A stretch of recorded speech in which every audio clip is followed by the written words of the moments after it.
Gueule. Bienvenue dans Dinguerie Room. Le point commun entre mes invités et moi, un micro et une passion pour le rire, l'humour, la scène. Tout ce qui nous anime et nous fait vibrer, flipper, rêver. La dinguerie. Tu manges les bonbons ou pas ? Allez, j'en mange des bonbons. T'en manges. Tu fais attention ou ? Ça, les bonbons, ça va, parce qu'après, comme je suis hyper actif dans la journée, tu vois, je fais beaucoup de choses, donc je les élimine rapidement et tout, mais... Parce que tu les as regardés très bizarres, chelou, du coin de l'œil comme ça. Comme j'ai pas mangé, j'ai dit... C'est parce que j'ai pensé aux bonbons qu'il y avait en haut et tout. Je me suis dit, mince, on aurait dû descendre avec. On cherche.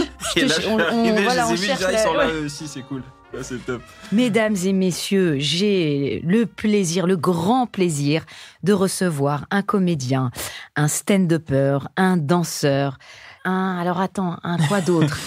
Beaucoup de choses. Beaucoup trop de choses. C'est génial parce que t'es super complet. Et mesdames et messieurs, Nick Mukoko. Yeah. Est-ce que j'ai bien dit ton nom de famille ? T'as bien dit Alors souvent les Camerounais ou les Congolais, ils aiment bien appuyer sur c'est Mukoko. C'est Mou. Ils aiment bien dire Mou, mais moi j'ai toujours dit Mukoko depuis. Mais tu préfères Mu ou Mou ? Je préfère Mu, moi. Mukoko, honnêtement, je préfère Mu, tu vois. Après, j'ai toujours dit comme ça, moi. En plateau, justement, des fois, quand je te présente, je dis Mou, des fois Mu. Après, moi, ça me dérange pas, mais c'est vrai que moi, depuis petit, j'ai toujours dit Mu, tu vois. Ouais. Mais après, c'est souvent, je te dis, quand je me retrouve avec d'autres Congolais, parce que je suis d'origine congolaise, je me retrouve avec d'autres Congolais ou des Camerounais, parce qu'il y a pas mal de Camerounais qui ont ce nom de famille aussi. Ils me disent souvent, non, c'est Mou, faut dire. Même dans les commentaires des vidéos, tu sais, du Jamel Comedy Club. Ils corrigent. Ils corrigent en bas et tout. C'est Mukoko. Mais t'as kiffé le stand-up ou c'est juste le nom, ça t'a saoulé et tout? Ah ouais, ils sont pointillés sur ça, ouais. Mais c'est pour ça que je te posais la question. Je me disais, ça se trouve, il ose pas me le dire. Mais non, ok, Mukoko. Même moi, je l'ai appris quand j'ai commencé le stand-up. J'ai fait, ah ouais, c'est Mu, d'accord, ok.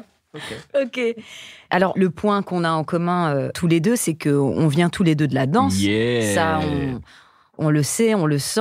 Et est-ce que tu te rappelles de la première fois qu'on s'est rencontrés, qu'on s'est vus ? La première fois qu'on s'est fait la bise ou bonjour. Tu t'en souviens pas, mais moi, je sais. Attends, parce que moi, je m'en souviens pas. Je sais que c'était la fois où on a vraiment fait connaissance, c'était en Belgique. C'était en Belgique, vraiment, mais avant, non. Mais avant, c'était à Montréal.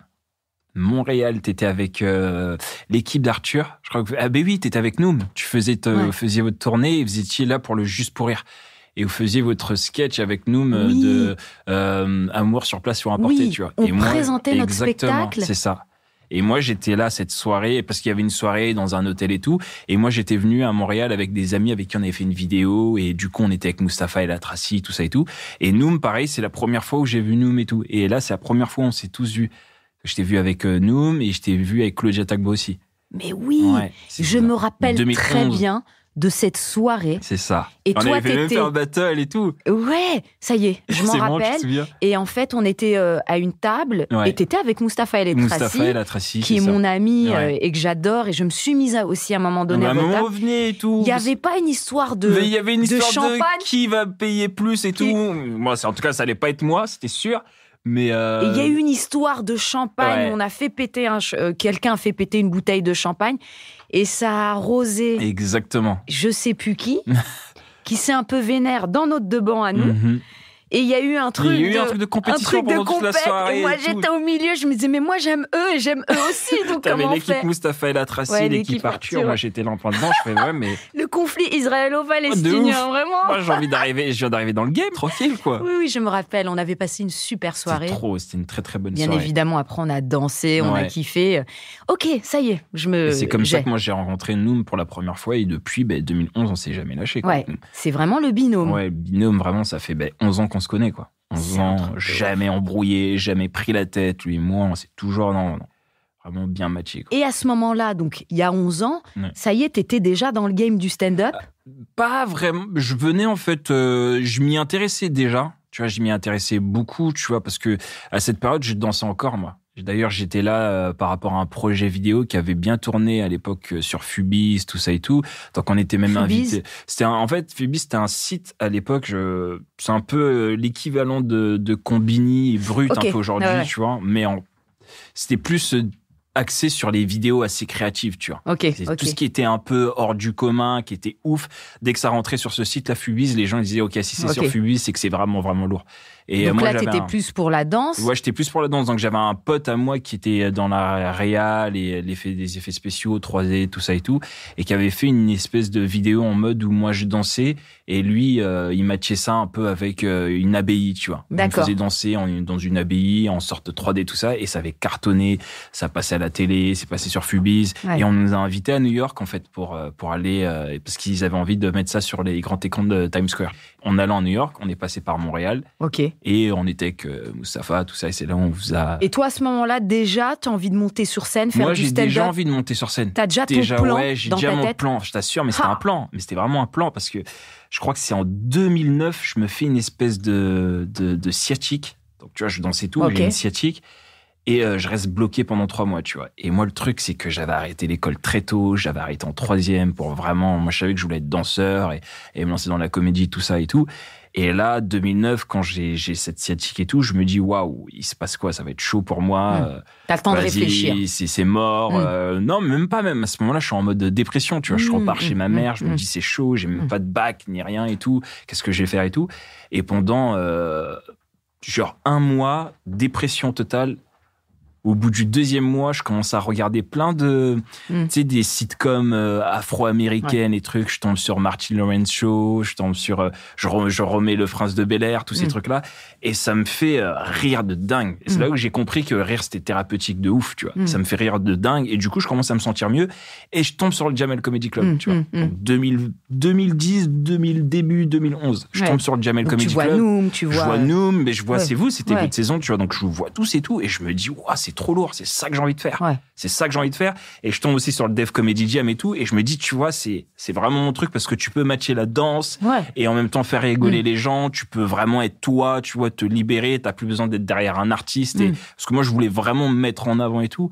Et à ce moment-là, je me dis, ouais, faut que je trouve un comédie club, faut que j'aille voir les gens. Et alors, est-ce que tu te rappelles de la première fois où tu montes sur scène, tu dis, allez, c'est bon. Bordel Club. Bordel Club d'abord. C'est au Bordel Club, je regarde. Comment tu fais? T'appelles, tu t'essayes de parler aux gens? Je regarde sur Internet, je tape Comedy Club, tu vois, Paris, tout ça, et je vois Bordel Club. Déjà, j'aime bien le délire, le nom Bordel Club et tout, parce que le Jamel Comedy Club, encore à ce moment-là, c'était hyper dur de rentrer, même d'y aller. Tu sentais qu'il fallait avoir un petit plan, quoi. Et donc, du coup, je vais au Bordel Club. Est-ce que le Bordel Club était toujours au théâtre Galabru? Galabru, c'est ça. Il était toujours tenu, c'était un théâtre. C'était un théâtre. Tenu par John Soulo, toujours? Non, même pas. C'était Kian Kojandis et Kairon. Au début. T'avais l'équipe, c'était Kian Kojandis, Kairon, Seb Melia. Et je sais plus avec qui d'autre qui passait, mais en tout cas, c'était... Il y avait Bunaimin de temps en temps, mais c'était eux, la grosse équipe, tu vois. Et je suis allé 3 lundis, c'était tous les lundis. Tous les lundis, je suis allé, je crois, pendant 3-4 lundis, un truc comme ça. Et au bout du 4e lundi, tu vois, je parle avec Kairon. Je crois que j'envoie un message à Kairon. Donc tu vas en spectateur? Ouais, j'y vais en spectateur, en mode j'ai envie de kiffer. Et en mode, vas-y, je vais voir. Tu vas tout seul ou avec des amis? Mais j'y vais solo au début. Première fois, j'y vais solo. T'es déjà dans le je suis déter. Je suis en mode... J'y vais solo, et puis après, je crois, 2e fois, 3e fois, je commence à motiver des gens, parce que je kiffe, moi, je suis vraiment en mode, il y a même un jour, c'était tellement drôle, Lenny m'avait tellement fait rire, et je me suis levé en applaudissant, standing, c'était de ouf, et lui, il a rien compris, il est venu me voir à la fin, il m'a fait, mais c'est qui s'est levé et tout, c'est parce qu'ils avaient tellement pas l'habitude de voir ça, c'était Lenny Bunga, tu vois. Ah, il est fort. Je lui ai dit, mais mec, tu m'as tellement fait rire, je pouvais pas rester assis comme ça, je suis comme ça, moi, je suis expressif, tu vois, je rigole, je me lâche et tout. Et à ce moment-là, tu sais que tu veux faire ça, mais tu sais que tu es capable de faire ça. Est-ce que on te disait déjà avec tes amis, oh, il est marrant, tu sens que tu as une fibre de ça? Je sens que j'y connaissais rien au stand-up. Pour pas te mentir, moi j'étais encore... en fait, j'avais tellement mangé du Def Comedy Jam et du Jamel Comedy Club et tout. Donc moi, je me disais juste qu'il fallait monter et faire le show, quoi. Tu vois. Et surtout, je pense que c'est aussi mon passé de danseur.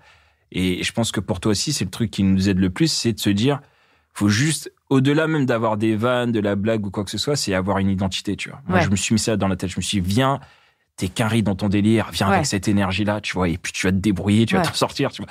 C'est vraiment le truc que je me suis dit, quoi. Et à quel moment, Kian, il te dit, Ok, essaye. Alors, t'as jamais fait de scène ni rien. C'est même pas Kian, hein. C'est Kairon. En fait, Kairon, je lui envoie un message sur Facebook. Je lui dis, écoute, voilà, ça fait un moment que je viens vous voir. Et comme il me voyait souvent, tu vois, on se parlait en mode cool et tout. Je lui dis, vas-y, je kifferais trop monter sur scène un jour. Je peux, vas-y, faire une date, un de ces quatre. Il me dit, ça va être chaud, il faut qu'on te voie en vidéo d'abord, tout ça et tout. Donc moi, pas de vidéo, je me dis, il a peur, normal. Mais il a peur pour toi aussi. Bah oui. Il se dit, ça peut être dangereux. Et moi, je trouve ça, tu vois, respectable et tout. Je me dis, ok, bon, comment je peux faire et tout.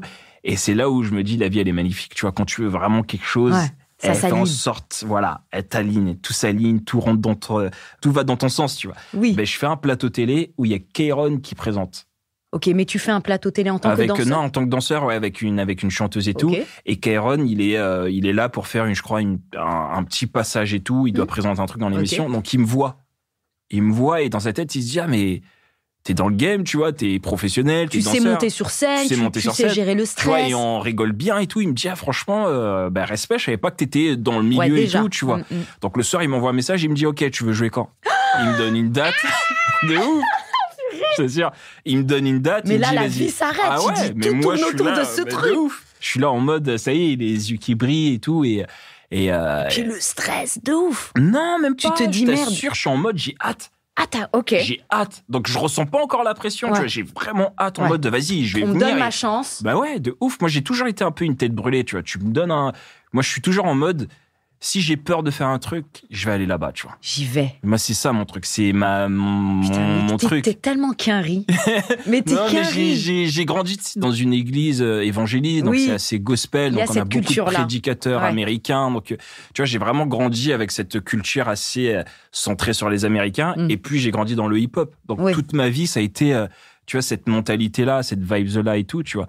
Et c'est vrai que j'en ai fait mon mantra, tu vois. À chaque fois que j'ai peur d'un truc, je me dis, c'est là-bas que je dois aller, tu vois. Je m'en fous, même si j'ai peur, même si je vais brûler, je vais pas mourir. Je vais sortir de là avec une expérience, avec quelque chose. Donc, j'ai toujours été un peu ce mec-là tête brûlée. Mais après, je ressens la pression. Hein. Sur le moment, bien sûr, le stress, il est là, tu vois. T'as cette date-là. Donc, j'ai cette date-là. Donc, quelques semaines, peut-être. Genre, je crois que j'avais 3 semaines devant moi. 3 semaines.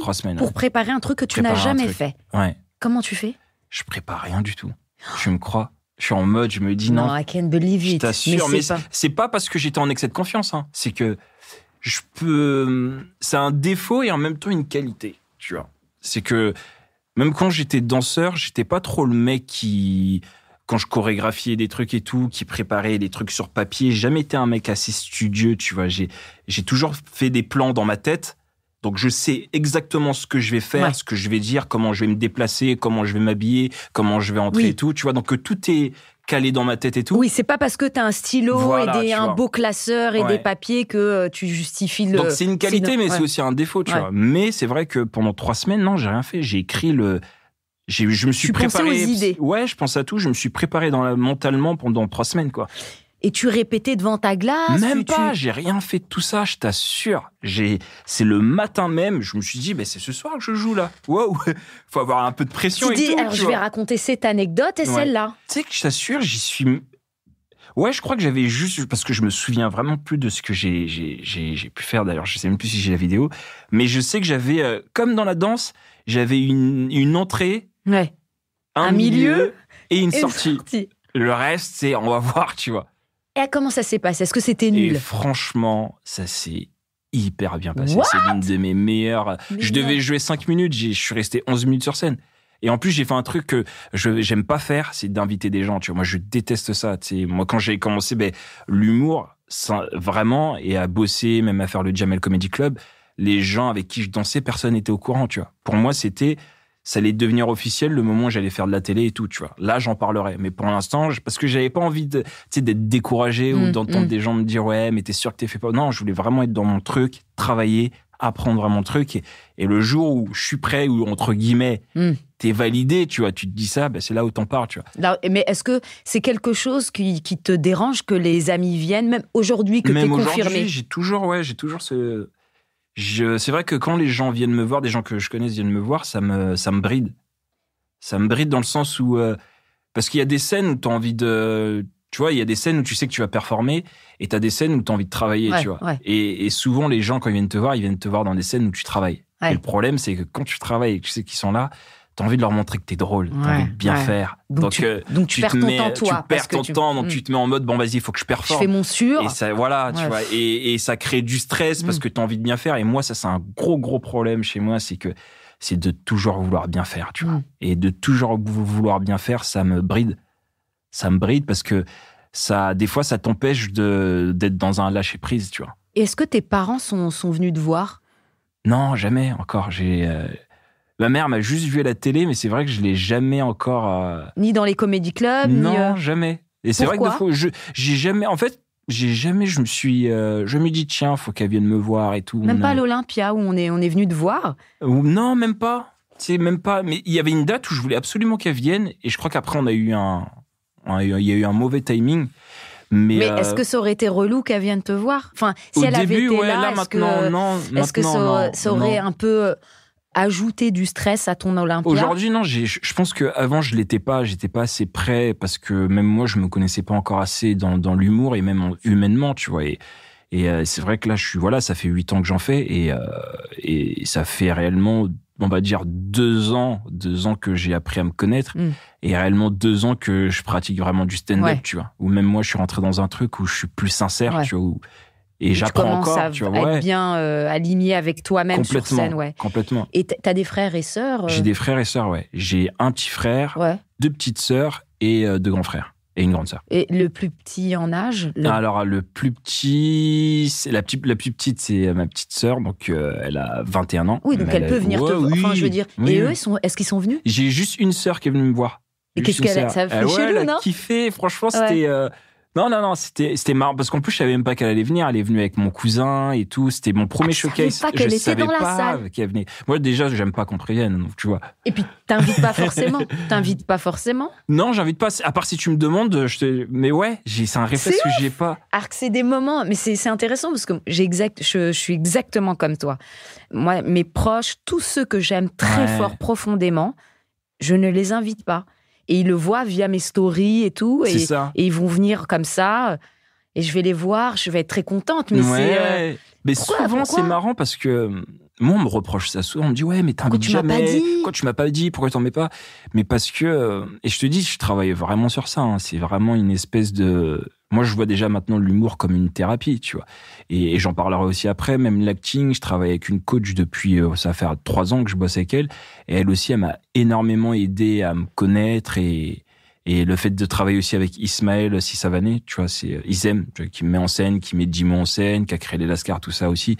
Notre manière de travailler, c'était vraiment j'avais l'impression d'être dans une séance de psy. Ouais, avec de psy, d'ouvrir les choses, de régler des choses avec soi-même. Et c'est comme ça qu'on a créé le spectacle où même moi, en écrivant avec lui, je me disais, je comprends pourquoi je suis comme ça aujourd'hui, parce que petit, j'ai vécu ça. Et je sais qu'aujourd'hui, tu vois, par exemple, pourquoi j'aime pas inviter les gens. C'est de la pression?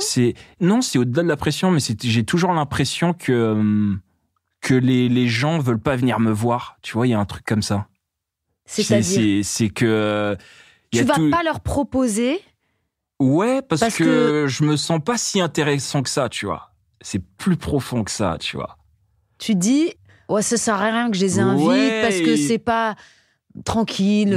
Tranquille, c'est pas ouf. Je suis toujours dans ce truc, vous allez voir. Hein, laissez-moi me préparer, mais pas maintenant. Mais sauf que non. Alors que le gars fait les premières parties d'Alban à l'Olympia. C'est quand alors? Tu vois, donc j'ai toujours eu ce truc-là. C'est vraiment ce... Non, mais tu minimises c'est même au-delà de minimiser ce que je fais. Hein, je me minimise même moi, tu vois. Donc c'est l'estime de soi. C'est l'estime, tu vois. Je suis quelqu'un de hyper. Après, je travaille sur ça. Aujourd'hui, je me sens largement mieux, mais c'est vrai que j'ai toujours été quelqu'un de assez angoissé, tu vois. Limite, tu sais, ce sentiment d'exclusion, tu vois. Donc c'est pour ça que même l'idée de vouloir bien faire, c'est toujours pour être accepté. C'est fou. Tu vois ce que je veux dire? C'est fou parce que c'est fou venant de toi. Parce que ce qu'on voit de l'extérieur, c'est quelqu'un de très beau, de stylé, non mais vraiment, tu vois, t'as tout le truc du gars qui a confiance en lui, qui est drôle, drôle. Tu réunis toutes les cases, donc on se dit putain, le gars, c'est marrant, hein, parce que on soupçonne pas ça. Bah c'est comme une carapace en vrai. Hein. C'est ça qui est ouf. C'est comme une carapace. Moi, les gens, ils me connaissent dans la vie, tu vois. Ouais. Ils me côtoient, tu vois, que ce soit même Jeff, que tu connais très bien. Il y en a Jeff, tout le monde. c'est ton ami. C'est mon pote. Et puis vraiment, vous échangez aussi sur le travail. Ouais. Et Isma, qui me connaît très bien, mon manager aussi, tu vois. Et moi, dans la vie, tu vois, je suis quelqu'un d'assez calme, posé, tu sais, assez observateur. Mais c'est un truc que j'ai depuis petit, ce truc de il faut se faire accepter, il faut travailler. Est-ce que les gens veulent que je fasse partie de leur groupe ou pas, ou non, t'es solitaire, nanani. Donc du coup, je grandis avec cette espèce de bagage un peu, tu vois, que je traîne avec moi voilà, même quand je vais faire mon spectacle, je vais toujours être là, même quand je vais sortir de scène, je vais toujours dire ouais, mais c'est pas assez bon. Oui, je le vois. Tu vois, c'est pas assez bon. Je le vois. Donc moi, je te vois monter sur scène et ressortir. Je trouve que t'es un des plus sérieux des stand-uppers en termes de concentration. T'es un des seuls qui se concentre vraiment avant. T'as souvent ton casque avec de la musique. Tu parles à personne. On sait que t'es solaire, on va gaulerer et tout, mais des fois, tu vas pas nous parler et on sait que c'est ton moment de concentration. Tu te mets un peu au fond. Tu te concentres sur tes nouveaux textes. Et ça, c'est Nick, c'est ça. Il peut gaulerie. La dernière fois, je m'en suis voulu. Je me suis dit, je suis en train de le déconcentrer. Faut pas me suivre. Je suis mauvais élève. Le TikTok. Mais c'était trop bien. Non, mais il était en train de se contenter. J'attends Nick. Je sais qu'il sait danser. Je dis, regarde ça. Au début, il regarde vite fait. Après, il dit, bon, vas-y, on fait la choré. Mais jusqu'au moment où on t'a appelé. Et maintenant, Nick, me coco. Mais tu sais que mais c'est ouf parce que au final, tu sais, des fois, concentrer, ça me fait du bien de me concentrer. Et des fois, c'est pas cool pour moi regarde, c'est tout bête ce matin. Justement, anecdote, j'étais avec ma coach en acting et tout, et on préparait une scène, et elle me disait, toi, ton défaut, c'est quand tu te concentres trop. Ok. Parce que quand tu te prépares trop, tu te brides. Tu viens avec un truc, et non, des fois, tu sais quoi, n'aie pas peur, vas-y, foulec, vas-y, tu vois. Mais la dernière fois qu'on s'est vu, ça m'a fait du bien au final, parce que je suis monté sur scène, mais tu sais, sans ce truc de vouloir bien faire. Tu sais, si c'est dans ton corps, c'est là, si tu l'as préparé en amont dans la journée, tu vas préparer le matin, préparer dans un coin chez toi. En vrai, c'est là, c'est dans ton corps. Et il y avait juste l'humeur dans la loge de l'amusement, du TikTok. Il était bien, notre TikTok. Trop bien. Ouais. Et moi, au final, la danse comme toi, c'est un truc qui me fait énormément de bien. C'est un peu mon espèce de, tu sais, c'est ma drogue. Moi, la musique, j'écoute de la musique, peu importe le mood dans lequel je suis, ça y est. Ouais. Et t'es le seul, à chaque fois qu'on se croise, je me dis à chaque fois, quand je vois un line-up, le line-up, c'est les noms des stand-uppers les uns après les autres. Tu vois à peu près à quel moment tu passes. Et je veux toujours que ce soit ou avant ou après. Parce que tu sais, dès qu'on se passe le micro, il y a toujours c'est vrai, on échange toujours. C'est vrai, il y a tant qui avec qui on... Toujours. Personne d'autre avec qui je fais... Non, c'est vrai que c'est peut-être que avec Noom, tu vois, à la limite. Mais encore Noom, quand il monte, tu connais Noom, comme des fois il est en pression et tout, donc il va pas trop danser, tu vois, et tout. Nous, c'est le show, quoi. Ouais. C'est vraiment mais c'est vrai qu'il y a que avec toi où ça bounce. On peut rester longtemps et tout, tu vois, et ouais, grave. Alors, dis-moi, est-ce que tu te souviens de une dinguerie sur scène? Dinguerie sur scène. Qui t'est arrivé, un truc qui était inattendu, un truc de ouf, Est-ce que ça peut être moi ou forcément quelqu'un d'autre avec qui j'ai pu le truc? Alors, moi, dinguerie. Toi, un truc que t'as ressenti sur scène qui était pas prévu ou un truc... Une dinguerie. Une dinguerie. Je pense que... je check bien. Dinguerie sur scène. Parce que moi, c'est marrant parce que... c'est une fois. J'ai cherché parce que moi, je kiffe trop les moments d'impro, en vrai. Les moments où il se passe des trucs inattendus parce que ça te permet d'être là, tu vois. Ça te permet d'être vraiment là, et tu vois. Mais je crois que le truc vraiment inattendu, c'était lorsque j'avais joué au Luxembourg avec Louis Chappet. C'était il y a 2-3 mois, un truc comme ça. J'aime beaucoup Louis Chappet. Je l'adore. Moi, depuis qu'il a commencé, je kiffe sa vibe, son flow, moi, je kiffe. Et puis, j'adore. Moi, c'est depuis le début. Ouais. Et on avait été invités pour jouer au Luxembourg et tout. Et je crois que pendant mon passage, donc tout se passe bien, on doit faire un passage de 15 minutes, et c'était en extérieur, on joue en extérieur et tout, tu vois. Au Luxembourg, déjà, tu vois, on joue en extérieur, et je crois que c'était le jour de la fête de la musique, tu vois, donc... Mais quand est-ce que les gens vont comprendre, les organisateurs, que ça ne marche pas en extérieur? Ça... Mais ça dépend, des fois ça marche, des fois ça marche pas. C'était plutôt cool, mais je te montre pas que j'avais envie d'être sur Paris. Moi, je voulais danser, moi, tu vois. Mais j'avais besoin de thunes. C'est honnête. J'étais là-bas. Ça s'est bien passé et d'un coup, il s'est mis à pleuvoir. Moi, à chaque fois que j'ai joué en extérieur, il s'est mis à pleuvoir. Sérieux? Brushing Red, la meuf, elle se transforme sur scène. On n'entend rien, il y a du vent. Non, mais... Et là, tu vois juste les gens devant toi, tu sais, ne plus t'écouter, juste se lever un par un, partir, prendre des parapluies, tu sais, et revenir. Et ça, par contre, j'ai trouvé ça ouf quand même. Tu vois, mais les voir partir, tu sais, ça a duré, je pense, 2-3 minutes, mais pour moi, ça avait duré 20 minutes, tu vois. J'ai dit, mais en fait, je fais 1 heure de show, là, il se passe quoi, là, tout le monde part et tout ça et tout. Mais j'ai quand même continué mon truc et tout. J'ai improvisé, j'ai pas lâché. Et finalement, les gens rigolaient quand même, tu vois. Mais c'est vrai que je crois que c'était assez dingue pour moi, tu vois, ça, de vivre ça. C'était une première fois que je vivais un truc qui était assez déstabilisant. Et je pense qu'après, j'ai eu un autre truc comme ça. C'est la première fois où j'ai joué, mais c'était en banlieue. Et j'ai joué et j'ai même pas commencé. J'ai juste fait, ça allait bien et tout. Et j'entends un mec qui me dit, vas-y, t'es pas marrant.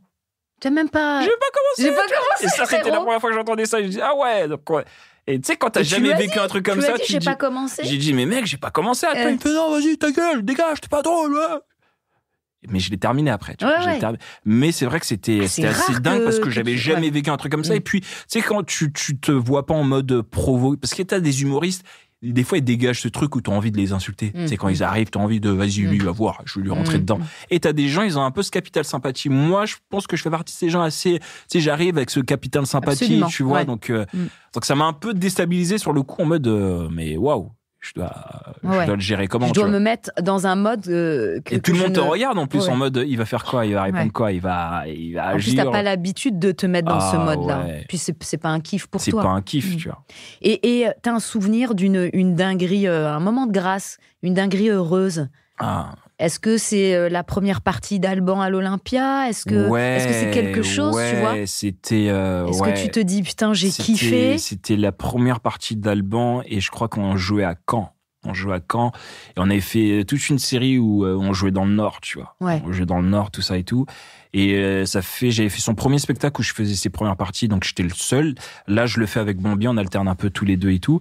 Mais j'avais pas de spectacle ni rien. Je sortais de mon showcase, tu vois, c'était 2019, tout ça et tout. Donc même moi, j'étais encore dans ce truc où je suis encore en train de me découvrir, tu vois. Je suis encore en train de me découvrir. Je suis encore en train de taffer. Tu vois, je sais que j'ai beaucoup de trucs à travailler, tu vois. Et à Caen, tu vois, on avait fait le même set un peu partout, tu vois. Et à Caen, on joue. Je crois qu'il devait être 17h, 18h. Donc, on a joué très tôt. Et c'était un peu la période où, dans le Nord, c'était un peu compliqué avec les manifestations à Lille, Nord-Pas-de-Calais, tout ça, il y avait un truc avec les immigrés, tout ça et tout. Donc, c'était un peu, tu vois, quand même moi je suis arrivé sur scène, j'en ai un peu joué, tu vois. Je suis le seul Noir que vous allez kiffer ce soir et tout, tu vois. Et quand j'arrive, je joue, je fais tout mon set, 20 minutes et tout, ça se passe bien. Et à la fin de mon passage, donc tu vois, je fais comme d'habitude, je dis bon, merci de m'avoir écouté, et je termine mon truc et les gens se lèvent. Standing ovation en première partie. Ouais. Wow. Et c'était une grande salle en plus, je crois que c'était 2000 personnes, un truc comme ça, tu vois. Donc première partie, tout ça, là, 17 tu prends une heures. décharge, là. Et tu sais, waouh, t'as envie de limite de pleurer, Et puis moi, après, il y a ce truc où, tu vois, on te valide. On te valide, mais moi, je suis assez dur avec moi, tu vois. Et ce truc de... Mais t'es même pas encore bon, pourquoi on se lève pour toi? Tu vois, ce truc où tu t'as envie de leur dire, s'il vous plaît, c'est ça. Tu vois, je suis pas encore prêt, c'est pas... Mais en même temps, tu vois, t'as Alban qui vient te voir à la fin, qui est hyper heureux pour toi. T'as notre manager aussi qui me dit, mais prends ça pour toi et tout. Et j'appelle ma mère, là, à ce moment-là, je lui raconte tout ça et c'était un moment... Partages, j'étais comme un petit gosse, là. Vraiment comme un petit gosse. C'était vraiment... C'est indescriptible, en fait, de vivre un truc comme ça, tu vois. C'est magnifique. Et quand tu fais toutes ces premières parties avec Alban, est-ce que tu frôles un peu ces planches-là? Est-ce que tu te dis, je vais revenir seul tout? Bien sûr. Bien sûr, c'est vraiment... Moi, de toute façon, c'est un plan. C'est un plan que je m'étais fait dans ma tête. Et moi, j'ai toujours été, comme tu dis, c'est vrai qu'on dit souvent que je suis dans ce truc un peu quinri, mais c'est vrai que je les prends vraiment en exemple, tu vois. Mais que ce soit les quinri, que ce soit n'importe qui, c'est juste que c'est une mentalité, tu vois. Mais c'est vrai que j'ai toujours... lu des biographies de personnalités, tu vois. Tu lis plein de choses, t'as toujours un bouquin, justement, quand on était en Belgique ensemble, donc on a fait du chemin ensemble, le train et tout, t'avais toujours un livre et tout. Ouais, je kiffe. Parfait, le gosse beau drôle avec le livre, quoi. Vas-y. Oh my God. Qui peut-être Et je me suis dit, Tommy, tu vois, comme je le connaissais pas très bien, j'ai dit, ah ouais, et comme il est pote avec nous, comme nous, c'est un chétan, je me suis dit, non, c'est faux. C'est un bail pour faire genre et tout. Mais non, les gars, c'est vraiment, il lit les livres et tu m'as fait acheter un livre, je sais pas si tu te rappelles, la Bible du stand-up. Bible, ouais. Comedy Bible. Tu trouves Judy Carter, je crois. Voilà, si Judy Carter. Et c'est une Bible du stand-up, donc écrit par une Américaine qui a fait du stand-up et qui décortique ça. Ouais. Le seul truc, c'est qu'on le trouve pas en français. Pas en français, c'est il est en anglais. Ouais. Et c'est vachement bien. C'est même moi, super ça bien. Beaucoup. Je continue de travailler sur ça. Vraiment, j'ai découvert. C'est pour ça que je t'ai dit, j'ai commencé à comprendre le stand-up. Moi, je me considère comme un bon débutant maintenant dans le stand-up, tu vois. En étant honnête avec moi-même, tu vois. Vraiment comme un bon débutant. Parce que j'ai découvert l'idée, le truc d'avoir un point de vue, que c'était le point de vue qui comptait, tu vois. Elle explique bien ça, c'est important. Quand tu le sais pas et que tu peux gagner un peu de temps juste en lisant ça. Bien et disant, sûr. ok, c'est vrai. Tu sais, le point de vue, d'avoir de l'attitude aussi, l'émotion que tu mets, tu vois, c'est un truc que j'ai vraiment compris. Moi, il me parle souvent de ça, Kader Aoun, c'est être dans l'état. Kader Aoun, c'est un metteur en scène et qui chapeaute un peu un comédie club qui s'appelle le Paname. Ouais. Qui est super parce que il y a tout le monde, tout le monde passe là-bas et c'est vraiment de qualité, quoi. Puis il y a des plateaux toute la journée, enfin à partir de 16h jusqu'à 23h, minuit, le week-end, 1h du matin et tout. Mais et lui, c'est vrai que dit il m'a beaucoup parlé du fait que l'État, c'est l'État qui est important. Et c'est vrai que quand je regarde des humoristes aujourd'hui, avant il y avait un peu ce truc où il fallait avoir la vanne, la punchline, et en France on a encore beaucoup, enfin moins je trouve. Moins. Mais avant on était axé sur t'as pas de vanne, il y a pas de punchline. Comment ça se fait que les gens rigolent, il y a même pas de vanne, pas de punchline. En fait non, tu vois, c'est ton état. Si tu dis quelque chose, c'est une anecdote, c'est ton point de vue par rapport à ce sujet et l'attitude que tu mets, parce qu'au final, c'est ça qui fait que ça devient universel, c'est parce que c'est l'émotion, c'est pas le fait que ça soit... C'est l'émotion, en fait, qui connecte les gens, tu vois. C'est pas la blague, c'est ton émotion qui connecte les gens. Les gens, ils disent, waouh, comment je me serais senti à sa place. Ouais, j'aurais vécu de la même manière ou j'aurais fait ça autrement. Donc, du coup, c'est cette rupture-là avec le truc sincère, sérieux. Et le spectateur te sent, en plus. Exactement. Si t'es fake et si l'anecdote est vraiment arrivée... Il le sent totalement, il va rire, vraiment. Il le sent. C'est là où tu te mets même nous, on se met dans de l'acting, parce qu'on va leur refaire vivre un truc qu'on a déjà vécu. Après, on va extrapoler le truc, mais ça m'a beaucoup aidé, ce bouquin, pour ça. Comment tu écris ? Avec qui ? J'écris solo, moi. J'écris solo, après... T'écris ? Ouais. Ou toujours dans ta tête, t'as l'idée ? Maintenant, je me force à écrire. Là, je me suis forcé à rentrer dans ce truc où il faut être studieux, tu vois. C'est bien beau d'avoir... T'as un ordi ? Tu mets Non, j'aime pas trop l'ordi. Moi, j'aime bien le papier. Après, j'ai écrit sur l'ordi, mais j'aime bien retrouver un peu ce truc de l'enfant, tu vois, où t'écris et puis tu peux gribouiller un peu, tu dessines, parce que ça me permet aussi de pas être sérieux. Quand je me mets sur l'ordi, il y a ce truc où j'ai l'impression d'être sérieux, donc faut que t'écrives et que tu mettes des blagues. T'as raison, ça fait bureau. Ouais, ça fait bureau, ça me rend... Moi, j'aime bien ce truc... Tu sais, je me fais mon petit dessin, après j'écris sur tout en plus. Tu sais, je peux écrire sur une facture, sur une enveloppe, et j'aime bien. Ça, c'est artiste, avoir des trucs à faire. Et franchement, ça rend le truc, c'est bizarre, hein, mais psychologiquement, ça marche. Ça rend le... Et t'as raison, parce que tous les stand-uppers écrivent dans des petits carnets, ça c'est cool, et au moment où il faut prendre toutes ces notes et le mettre sur l'ordi, tous disent, c'est relou. Oh, c'est relou. Parce que c'est rigide. Mais j'ai l'impression que tu vois, c'est... Ouais. Tu te dis, mais moi, quand je suis sur scène, c'est plus vivant. Là, j'ai l'impression d'être à la sécu, quoi. Ouais, et de faire un truc qui est faux. C'est l'impression que j'ai. Après, je sais pas si ça allait pour les autres, mais je sais que, par exemple, Paul Mirabel, il écrit sur son ordi, ça le dérange pas, tu vois. Moi, j'arrive pas, moi. Ouais. Quand je l'ai vu dans les clubs au tout début, il avait des cahiers Clairefontaine, je trouve ça extraordinaire. Grave. Je me suis dit, mais il est trop mignon, lui. Tu sais, avec sa teuté en plus, et les Clairefontaine, et c'était souligné, un vrai étudiant du stand-up. Bon, ça mais j'ai pris exemple sur justement des mecs comme lui, Paul Mirabel ou Louis Chappet ou même Ray Mendes, tous ces, tu vois, ils sont bons, tous ces, ils sont super. Moi, parce que j'ai jamais été un mec studieux, moi. Tu vois, j'ai toujours été un mec assez. C'est autant je suis un bosseur, tu vois, j'adore taffer, mais autant je travaille, je vais travailler, mais j'ai pas un truc de 8h à 14h, je bosse, tu vois. Pourtant, moi, je peux travailler 4 heures, mais ça va être peut-être de 20h à 5h, j'ai pas un truc. Mais maintenant, je me force à faire ça parce que ça marche. Pourtant, t'es en demande d'apprendre, tu vois là, t'as une coach de comédie parce que t'as des velléités de faire du cinéma, des séries, etc. T'as fait l'école du mime, t'apprends à faire du saxo, tu sais faire des claquettes, mais tu as appris à faire des claquettes. J'ai appris, c'est comme si c'était une école de fame, tu vois, une université d'acting, tu vois. Tu te crées ça, en fait, autour de toi, dans ta semaine. T'as un vrai planning. Mais c'est ouf, parce que c'est ce que je me disais cette semaine, en plus, c'est marrant. Je me disais, quand j'avais, juste après ma séance mon training de claquettes et tout, je me disais, et que ça m'a tellement fait du bien. C'était en plus un soir assez particulier où j'étais pas très bien, je me sentais pas bien, et je suis allé danser, j'ai mis ma petite enceinte, tout ça et tout. Et ça m'a fait énormément de bien, et ça m'a limite remis dans un processus créatif, tu vois. De me dire, tiens, je vais faire ça après, je vais faire ça. Et au final, j'ai besoin de ça. Je pense que, après, je sais pas si les gens ont besoin de ça, mais ça me rend vivant d'apprendre, de tout le temps apprendre, tu vois. Donc c'est pas feignant, ça. Non, c'est en fait ça. Je connais pas beaucoup de stand-uppers qui ont un programme comme ça complet. Oui, c'est Clémence qui me dit, le mec c'est Broadway à lui tout seul, quoi. C'est tellement ça. C'est tellement ça.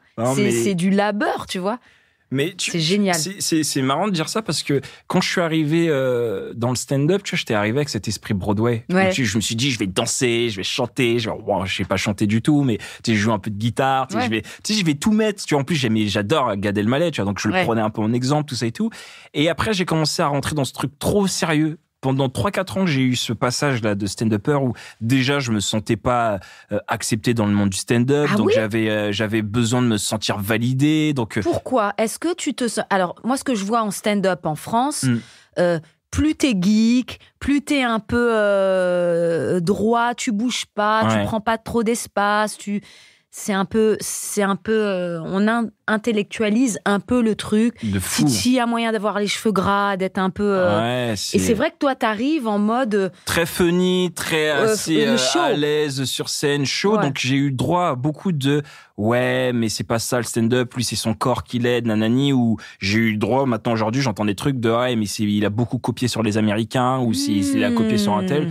Alors que en vrai, moi je vais être honnête, j'ai eu des inspirations, on a tous eu des inspirations. Tu regardes Michael Jackson, il s'est inspiré de Fred Astaire, il s'est inspiré de James Brown, il s'est inspiré de Gene Kelly, il a pris Mime Marceau, il a fait tout un tu vois, un espèce de milkshake, quelque chose, il a tout mixé pour devenir Michael, tu vois.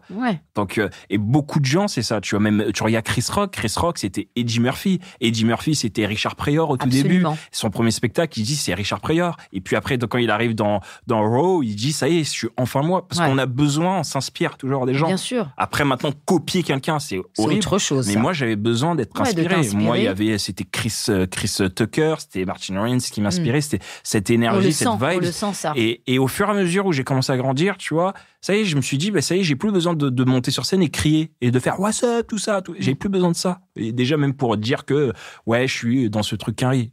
Ça y est, j'étais assez suffisamment, moi, confiant et de me dire que j'ai des trucs drôles et c'est bon, tu vois. Mais c'est vrai que j'ai eu ce passage où, à un moment, j'ai dû lâcher ça pour me dire, peut-être faut que j'écrive comme ça, et j'avais envie de plaire aux humoristes. Plus que me plaire à moi ou plaire au public, j'avais envie de plaire aux humoristes. Surtout quand j'étais dans la troupe, j'écrivais pour me dire, ils vont kiffer, ils vont me valider, ils vont me trouver intelligent ça. Des fois, tu sais, comme eux, parce que je vais... Alors que ça m'allait pas, quoi. Ça m'allait pas du tout. Ça me bridait, ça sert à rien. Et puis le stand-up, il y a plein de propositions. Il y a celui qui ne bouge pas. Il y a plein de propositions. Heureusement. Et je trouve qu'en France, après, il y a beaucoup ce truc où, tu vois, surtout la nouvelle génération, je trouve. Il y a ce truc où ils sont tous statiques. Oui. Assis, à tenir le pied de micro.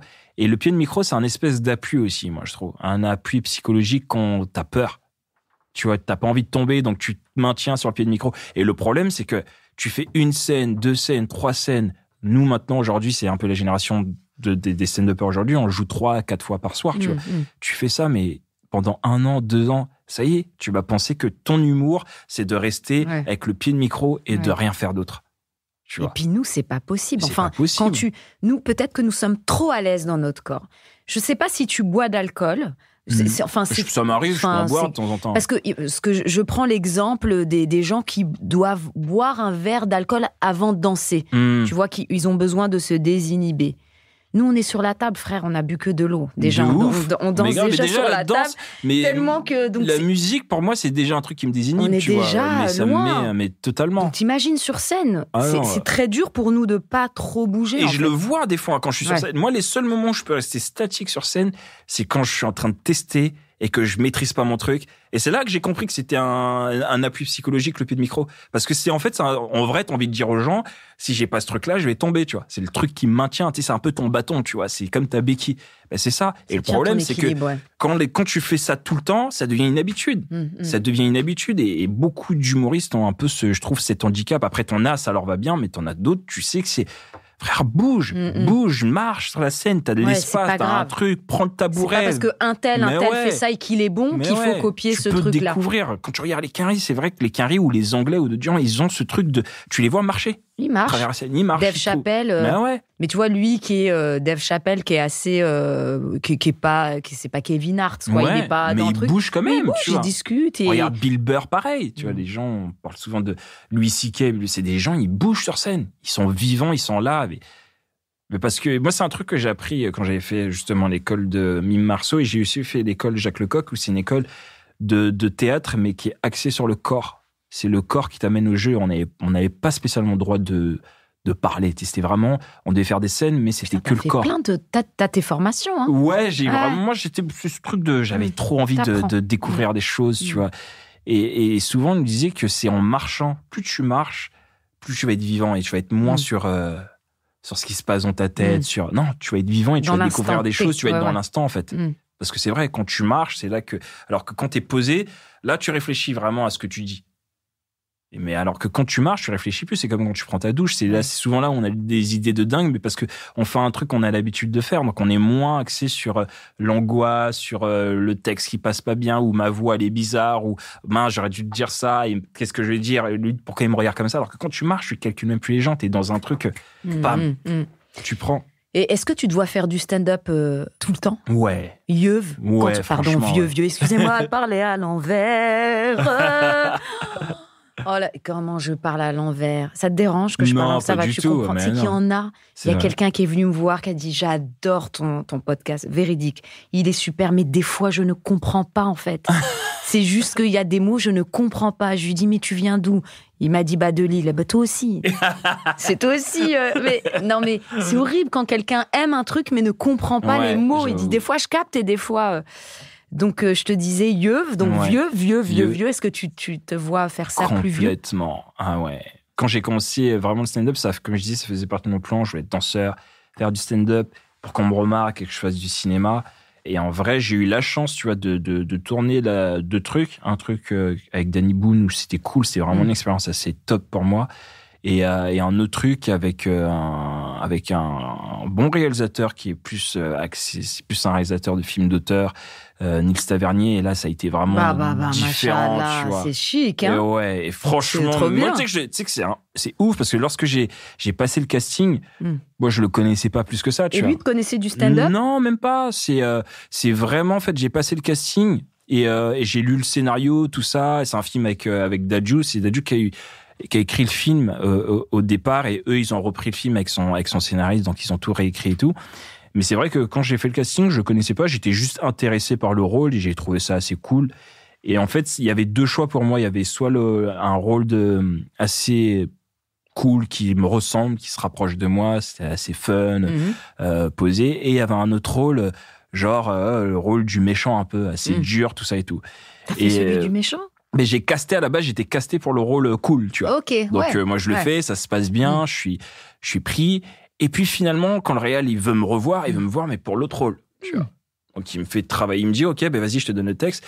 Et normalement, t'es en pression. C'est un casting, on te rappelle, normalement c'est juste pour refaire le rôle sur lequel t'as travaillé déjà, pas pour en refaire un autre, tu vois. Mais ça va, tu vois, Dieu merci, ça fait un moment que je travaille avec ma coach et tout, donc t'es assez préparé, tu vois, tu sais, c'est bon, tu sais comment te mettre en condition et tout. Donc je vais travailler 10 minutes de truc, je reviens, ça se passe bien, il me dit ouais, j'aime bien, vas-y, je te tiens au courant. Je te vois plus pour le rôle fun parce que le rôle méchant, ça va demander qu'on travaille un peu plus. Mais suspense. Mais vas-y, au moins, je sais, tu vois.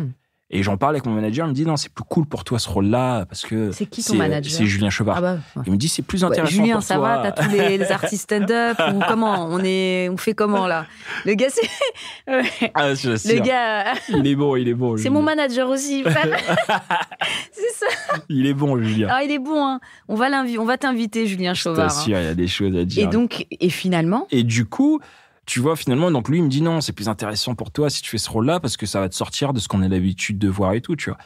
Et je suis pris pour le rôle comme ça et tout. Donc, expérience, on tourne en Afrique en plus, Super. un mois, il y a Jimo qui est là, je tourne avec Jimo, mortel. Et ça a été une expérience de ouf pour moi de tourner avec déjà que ce grand réal et tout, tu vois, et d'apprendre. Mais même malgré ça, tu vois, de me dire que j'adore ça, le cinéma. Et en vrai, tu sais, ce que j'aime le plus, avant, je pensais que c'était juste me retrouver derrière la cam, tu vois. Tu te dis, ah, ça y est, t'es derrière la caméra, bim, le truc qui sort. C'est-à-dire devant la caméra. Pardon, se retrouver devant la caméra et de savoir que le film va sortir, tu vas te voir. Parce que même, tu sais, le film qui est avec Danny Boone est sorti, je l'ai même pas vu. Parce qu'au final, je crois que mon kiff, il est plus dans la préparation, en fait. Ben, et c'est ce que je comprends. Tu es très excité du avant. Après, quand c'est fait, c'est fait. Après, quand c'est fait. Et t'es excité par le challenge. Le challenge, exactement. Donc, je sais pas si ça te fait ça, toi. Mais c'est ça qui m'a fait kiffer, moi, pendant le tournage. C'est toute cette préparation, ces moments durs de stress, t'essayes, ça marche pas, ça passe. Finalement, tu réussis, tu rentres chez toi. Est-ce que je vais être pris, pas pris? Ouais, non, c'est tout ça que je revienne. Parce que c'est vrai quand c'est fait, quoi. Même des fois, on se regarde même pas. Moi, le truc, je te dis, avec Danny Boone, je ne l'ai pas vu. Je te crois. Je peux pas. J'ai déjà du mal à m'écouter, mais me voir, mais j'arrive pas. Et je sais que même ça, ce film-là, je sais que nous, on est content de ce qu'on a pu faire, mais moi, il va sortir, j'ai pas envie de me voir. J'ai trop peur. J'ai trop peur parce que je vais me juger, je vais me dire, mais mince, putain, t'es éclaté au sol, tu vois, des trucs. Mais, je kiffe le stand-up. Ouais. Je kiffe justement le fait de vivre tout ce que je vis à côté pour pouvoir venir sur scène et raconter des choses, quoi. Tu préfères le stand-up ou le cinéma? Je préfère largement. C'est deux choses différentes parce que, comme je t'ai dit, je kiffe plus la préparation dans le cinéma. Il y en a qu'un, tu dois choisir qu'un. Mais je dois choisir qu'un, je dirais vraiment le stand-up. Ouais. Parce que c'est le truc que je fais le plus pour l'instant. Mais je crois que c'est. Pendant le confinement, ça m'a fait vraiment du mal de ne pas pouvoir jouer. Tu vois. C'était bizarre. Au début, ça a été, tu dis, bon, vas-y, on travaille plus, c'est relou. Après, voilà et tout. Et puis à un moment, c'est devenu. Vital pour moi. En fait, j'avais juste envie de monter et parler. Et de me dire, même si c'est pas drôle, je m'en fous. J'ai juste envie d'être sur scène, prendre un micro et de raconter ce que j'ai vécu aujourd'hui, là, où je suis saoulé, je suis pas bien. Donc t'es piqué. Je suis piqué. Je suis vraiment piqué. Je kiffe. Donc, c'est vraiment, je dirais, le stand-up. Et entre une meuf et stand-up. Stand-up. Ah oui, normal. Ça, même pas d'hésitation. Stand-up. Parce que je vais être triste au bout d'un moment, parce que soit une meuf qui se met avec un mec et qui a l'habitude de faire du stand-up, qu'elle est passionnée par ça. Oui. Au bout d'un moment, quand tu fais pas ce que t'aimes vraiment, qui te fait du bien, plus du tout. Tu vas même pas être bien avec lui ou avec elle, tu vois. Donc moi, je sais que non, je suis obligé. Et est-ce que tu fais des dingueries en amour? C'est-à-dire non mais. Ok. Je vais prendre un moment. Non, c'est-à-dire, est-ce que t'es quelqu'un de romantique? Est-ce que tu vas imaginer des scénarios de ouf, des dingueries en amour? Est-ce que t'es quelqu'un qui fait des... J'en ou pas? prends un deuxième. J'en prends un. Moi, de base, je suis un romantique, moi. Ah ouais? Ouais, je suis un lover, je suis un usher, je suis tout ce truc-là et tout. Je suis vraiment un... C'est ouf parce que j'ai toujours idéalisé l'amour. Donc, depuis petit, donc j'ai toujours été en mode trop, mais même trop.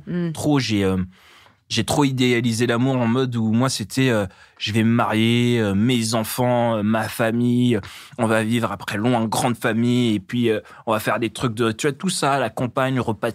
Ouais. C'était ça, tu vois. Noël, tout, pyjama, tu sais, les mêmes pyjamas et tout, couple goals et tout. Mon fils ou ma fille que je ramène avec moi sur scène, on fait des films ensemble. C'était ça, moi, c'était ça, une seule. Waouh! Et après, tu déchantes. Et puis après, tu grandis, tu te manges des coups. Ouais. Tu te manges peine de cœur. Donc, c'est les go qui te font la zermie, puisque c'est une zermie. Zermie, comment on dit? Moi, je pense que c'est un espèce de. La misère ou. J'ai l'impression qu'on est comme dans un. Je sais pas si c'est ça l'expression, le chat qui se mord la queue, c'est ça? C'est ça l'expression? Non, je crois, parce que je suis naze en expression, vraiment. C'est une espèce de... Non, c'est le serpent qui se C'est le serpent qui se... Tu vois, je t'ai dit, je suis naze. Isma, il serait là, il a dit, non, c'est le serpent qui se moque. Parce que je suis naze en expression. Et j'ai l'impression que c'est un peu une spirale, parce qu'il y a ce truc de un mec qui a eu mal à cause d'une nana, donc il va faire du mal aux nanas, et une nana qui a eu mal à cause d'un mec, donc elle va commencer à faire mal à certains mecs. Et c'est ça, en fait. J'ai l'impression qu'on est que dans ce truc-là. Ouais. Donc on essaie de se protéger. Moi, je sais que je suis arrivé un peu à un point dans ma life où j'ai une protection un peu. Ouais. Tu vois, je me protège. Et puis, en fait, j'ai eu une fois mal. Et comment ça fait mal? Je sais pas si t'as eu une peine de cœur. Je pense qu'on a tous eu. Non, je rigole. La meuf, ouais. Mais comment ça fait mal, une peine de cœur? De ouf. Je te dis, j'étais à un point, j'ai dit, bien, hein. Mais je souhaite même pas ça à mon pire ennemi. C'est horrible. Fais-toi écraser par une voiture, mais peine de cœur! Ouais, c'est ça fait. Parce qu'en fait, t'es tout seul avec ton cœur. Tu peux rien faire, faut attendre. C'est ça. Tu peux mettre si t'as mal à la tête. Et nous qui sommes dans le contrôle, on sait tout contrôler normalement, ça, tu peux pas. Mais tu sais, je me regardais, je disais, mais qu'est-ce que je peux faire? Je regardais ma main, je peux pas la rentrer à l'intérieur de moi, prendre mon cœur, le mettre loin et moi vivre. Faut aller en week-end, faut aller loin à la campagne, faut marcher, faut s'isoler, J'avais même pas la force. Et t'as tout, tu vis tout. T'as la rage, t'as de la colère, t'es là, t'en veux, je veux faire tout ça. Tu commences, moi je commence à avoir des scénarios dans ma tête et tout. C'est que t'as tout ce moment-là et puis d'un coup tout se calme. Ça se calme et après, 5 ans après, tu regardes la personne, tu dis pourquoi je me suis mise dans cet état en fait. De ouf. Tu te dis mais oh là là, il est cake là au sol en vrai. Pour le coup, ça a plus été en vrai, je te dis la vérité parce qu'après c'est aussi mon espèce de mantra et je suis à fond dans les énergies, spiritualité, tout ça. Pas trop, je suis plus trop religion, mais plus je crois en Dieu, hein, mais je suis plus dans la spiritualité, tu vois, méditation, tout ça et tout. Mais je te mens pas que moi, j'ai plus été en mode merci, en fait. En vrai, je lui ai dit merci, tu vois, moi. Je lui ai dit merci. Merci. Parce que déjà, c'était pas de sa faute, tu vois. Parce que elle a son timing, elle avait son truc et tout. Mais merci dans le sens où, heureusement que j'ai vécu ça là, avec elle, parce que ça m'a permis de grandir. Moi, ça m'a vraiment permis de grandir, de changer. Et ma mère, elle m'a dit un truc hyper fort à ce moment-là, parce que je suis parti chez elle, je suis resté en dépression chez elle et tout. Et elle m'a dit, il y a des choses que tu comprends avec la conscience, et il y a d'autres choses que tu es obligé de comprendre avec la souffrance, tu vois. Oui. Et c'est un truc qui est resté à l'intérieur de moi. Donc, tu peux accepter des choses douloureuses et tu dis, OK, c'est le processus, tout va bien. C'est le processus. Et finalement, d'avoir compris ça avec la douleur, mais ça m'a permis de changer, en fait. Tu sais, de te dire, au début, j'avais envie de changer pour elle, tu sais, de se dire, voir que je vais devenir un meilleur gars et tout, faire du sport, tout ça, je vais devenir le plus, tu sais, c'était en mode, je vais devenir le mec le plus sexy de la Terre, le plus drôle, tout, tu vas voir. Et puis après, t'enlèves ce truc et tu dis, mais non, je vais vivre ma vie. Fais-le pour toi, deviens ce mec-là pour toi, tu vois. Et ça m'a aidé à vraiment, vraiment changer. Donc non, quand je la vois, c'est merci, heureusement.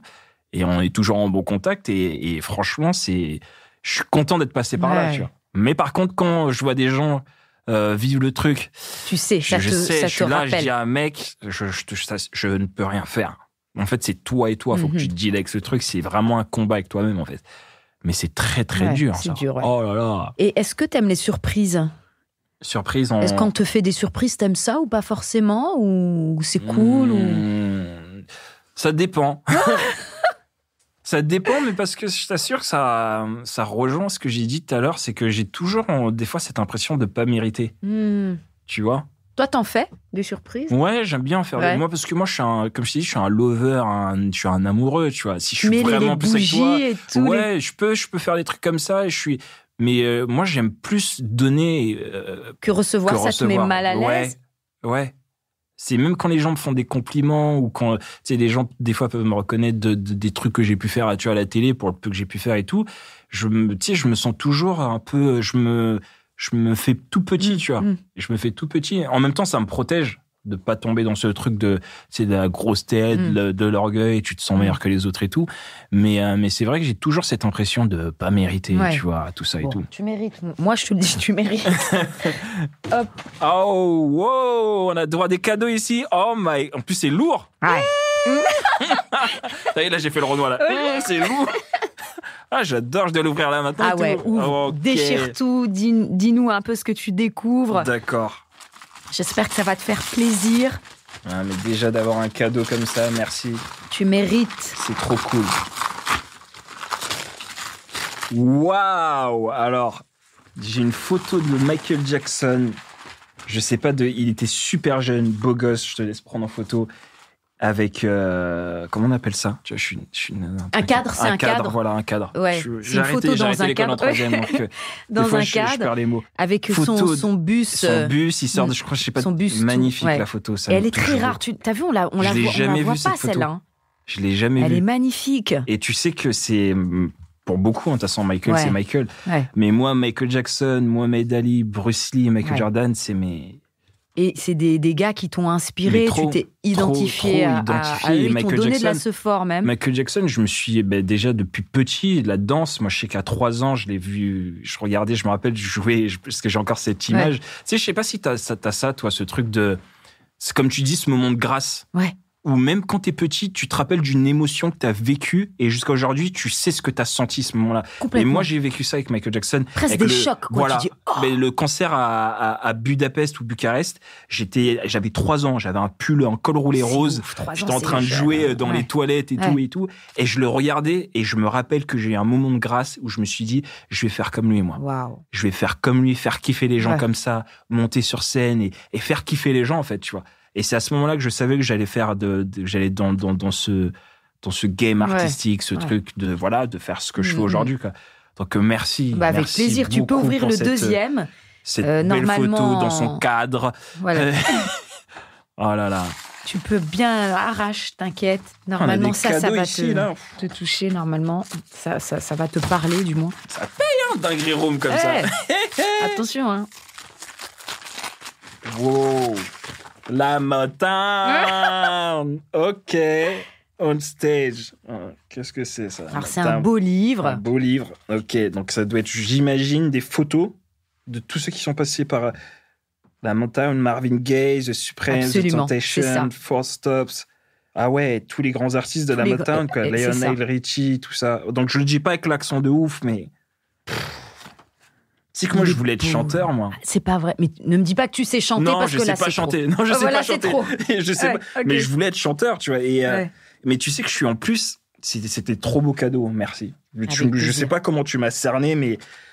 En plus, je suis j'ai une vieille âme, moi, un peu, tu vois. Je suis très années 80, 70, 60. C'est ce que je te disais dans la voiture, la dernière. Parce que de temps en temps, on rentre ensemble des comédie clubs. Et là où il y a les meilleures musiques, c'est chez 2 stand-uppers. Ils ont 2 smarts. C'est Ahmed Sparrow et toi. C'est vrai? Ah ouais, Ahmed, c'est vrai. Mais mais quoi?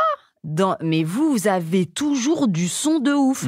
Mais à chaque fois, je suis choquée parce que vous avez du son de mon âge, tu vois. Et je me dis, à chaque fois, je me dis, mais t'as quel âge au fait? J'ai 31 ans en plus. Et c'est vrai qu'on avait déjà parlé de ça. On avait parlé de ça. Je sais quoi ce son de ouf? Mais j'ai toujours, et comme je disais, on avait eu cette discussion où moi j'ai toujours traîné en fait avec des personnes plus âgées que moi en fait depuis que je suis petit, tu vois, depuis que j'ai 10 ans, je traîne avec des mecs qui ont 20 ans et tout, et c'est vraiment genre mes potes, tu vois. Moi j'ai 10 ans et c'est mes potes. Même moi, tu sais, je me dis, j'étais vraiment pote comme mec, tu vois. Nous, il a 10 ans de plus que moi, tu vois. Et j'ai pas un pote qui a mon âge, tu vois. Ouais. Nous aussi, il a de la bonne musique dans sa voiture. Il écoute de la bonne musique, mais c'est vrai que moi, la musique, c'est un truc de fou pour moi. Et puis, tu sais, je sais pas si t'es dans ces trucs d'astrologie. Moi, je suis dans ces bails-là. Non. Moi, je suis dans ces trucs-là. Mais à ce qui paraît, comme je suis poisson, tu vois, entre guillemets, donc je vais peut-être être l'humoriste qui parle d'astrologie ici. Mais ce qui paraît, tu vois, les poissons, on a la planète Neptune. Et la planète Neptune, c'est la planète... C'est la planète des rêves et de la musique, tu vois. Donc, c'est vraiment une planète qui nous influence, tu vois. C'est un peu ça, l'astrologie. C'est les planètes qui nous influencent et voilà, les degrés, tout ça et tout.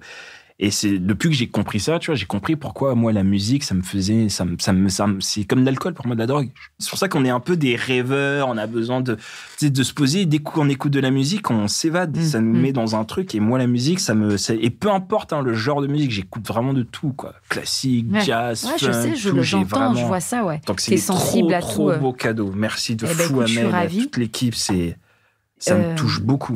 Dis-moi, Nick, qu'est-ce que je peux te souhaiter pour le futur? La dinguerie que tu vises, que tu aimerais que... Waouh. Est-ce qu'il reste une dinguerie? Là, t'es déjà bien, tu vois, Pour pas te mentir, j'ai fait en vrai ce que j'ai... si je devais mourir aujourd'hui, hein. Après, je dis ça, si je devais mourir, j'ai le temps, tu vois. Après, on touche du bois, tu vois. Mais si je devais mourir aujourd'hui, j'ai fait vraiment ce que je voulais faire. C'est-à-dire, j'ai fait fait un peu de cinéma là, tu vois, des petits trucs. Je suis passé à la télé. J'ai dansé pour des artistes. J'ai touché mes rêves. J'ai touché les trucs que je me suis dit petit. J'ai fait ça, tu vois, je les ai vécus. Mais après voilà, on a envie de continuer. J'ai encore d'autres rêves, d'autres trucs. Mais les plus importants, c'était faire du cinéma, passer à la télé, faire de l'humour, danser, faire des comédies musicales, tu vois, tout ça. Donc c'est franchement en souhait c'est de continuer le plus longtemps possible, possible et que je reste le même. Hein. Et être papa un jour peut-être ou... Parce que Noël, Noël. Ouais. Mais non, ça serait plus moi, je suis plus dans un truc que je continue d'approfondir dans de la sagesse artistique, humaine et professionnelle, parce que c'est ça au final qui maintient, tu vois. Parce que même moi, quand je me parle tout seul, je me dis pas j'ai envie de réussir ou j'ai envie de faire ça, je me dis juste j'ai envie de maîtriser au mieux, tu vois, mon art, tu vois, le maîtriser au mieux et de pouvoir le vivre pleinement, tu vois. Donc, si j'avais envie que tu me souhaites quelque chose, je te dirais ça, de me souhaiter ça, de rester... je te le souhaite. Du plus profond de mon cœur, je te le souhaite parce que t'es un vrai, vrai bon gars. Franchement... Merci. Et merci d'être venu. Merci à toi. J'attendais de ouf cette invitation de venir. J'ai dit, il passe tout, c'est moi, c'est convivial, là. Non, merci beaucoup, merci de nous avoir écoutés. C'était Nick Mukoko et Amel Chabi. Yeah.